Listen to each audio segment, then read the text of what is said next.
Om Shanti. Practical बातें, practical life. हम सुबह उठते हैं, दिन की शुरुआत बहुत अच्छी करते हैं, मन की स्थिति बहुत अच्छी होती है, हमारी बुद्धि नीट क्लीन एंड क्लियर होती है हमारी। दिन की शुरुआत होते होते होते अचानक से कोई व्यक्ति आता है और हमारे बारे में शुरू करता है बताना।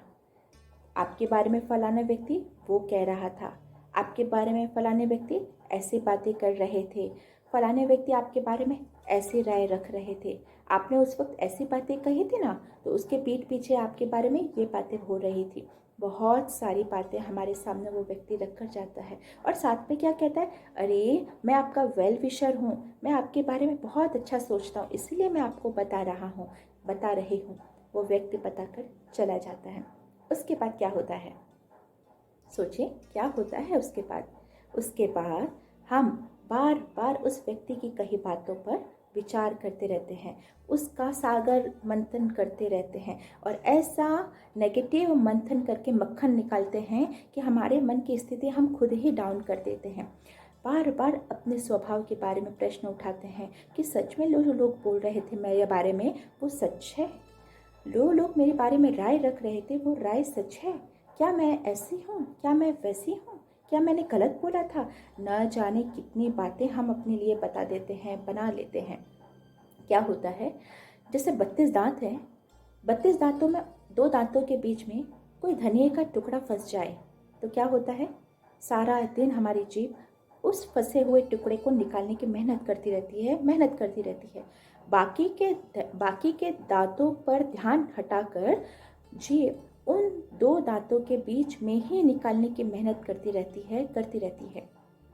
हम भी तो यही करते हैं कि अपने अंदर अगर 95 क्वालिटी है, विशेषता है, लेकिन अचानक कोई दूसरा व्यक्ति आता है और हमें दूसरों की राय बताकर जाता है, हमारे स्वभाव के बारे में बताकर जाता है, फलाने व्यक्तियों के व्यूज़ हमारे सामने रखकर जाता है, और हम क्या करते हैं, उस 2 दांतों के बीच में जो फंसा हुआ टुकड़ा जो हटाने की मेहनत जीभ करती रहती है, वैसे ही हम भी उन बातों का इतना मनन चिंतन करते हैं, इतना सोचते हैं और अपने मन को बहुत वीक बना देते हैं।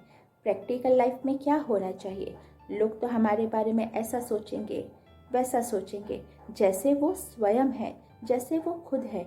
खुद के दृष्टिकोण से उन्होंने हमारे स्वभाव को मापा, जांचा, समझा और जाना और फिर अपना पॉइंट ऑफ व्यू हमारे सामने लाया।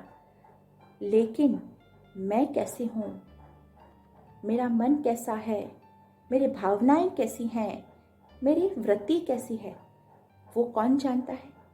कहीं पर बहुत अच्छा मैंने सुना था कि इस दुनिया में हमें कौन जानता है। हम ऐसे तो कह देते हैं कि ये मुझे बहुत अच्छे से जानता है, या ये बहुत अच्छे से मुझे जानती है, मैं कैसी हूँ ना, इसे बहुत अच्छे से पता है। वास्तव में सही है, सही है। इस दुनिया में हम कैसे हैं वो 100% या तो मुझे पता है या तो ऊपर वाले को पता है।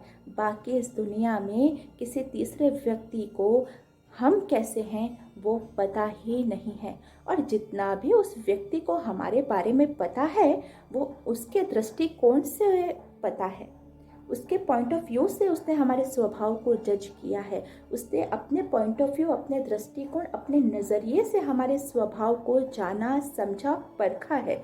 इसीलिए वो अपनी राय हमारे सामने रखते हैं कि आप ऐसे हो।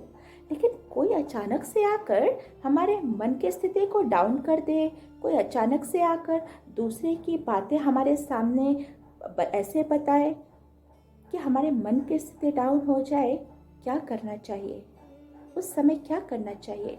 क्योंकि कदम कदम पर ऐसे लोग बहुत हैं जो हमारे मन की स्थिति को डाउन करने में लगे हुए हैं।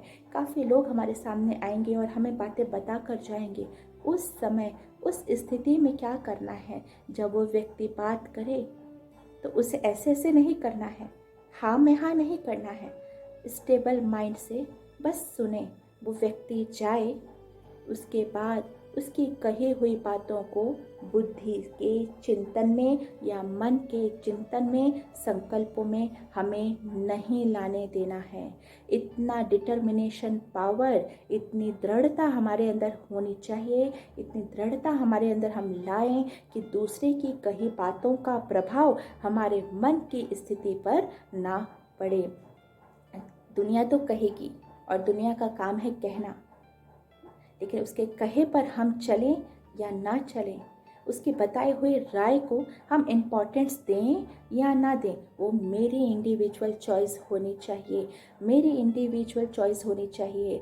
अगर उस चॉइस का भी रिमोट कंट्रोल मैंने किसी और को दे दिया, मेरे स्वभाव को जजमेंट करने का भी रिमोट कंट्रोल मैंने किसी और को दे दिया, तो सोचिए हमारे लाइफ के कंट्रोलर कौन हुए, हमारी लाइफ कौन कंट्रोल कर रहा है, मैं खुद या दूसरा व्यक्ति। विचार कीजिएगा। ओम शांति।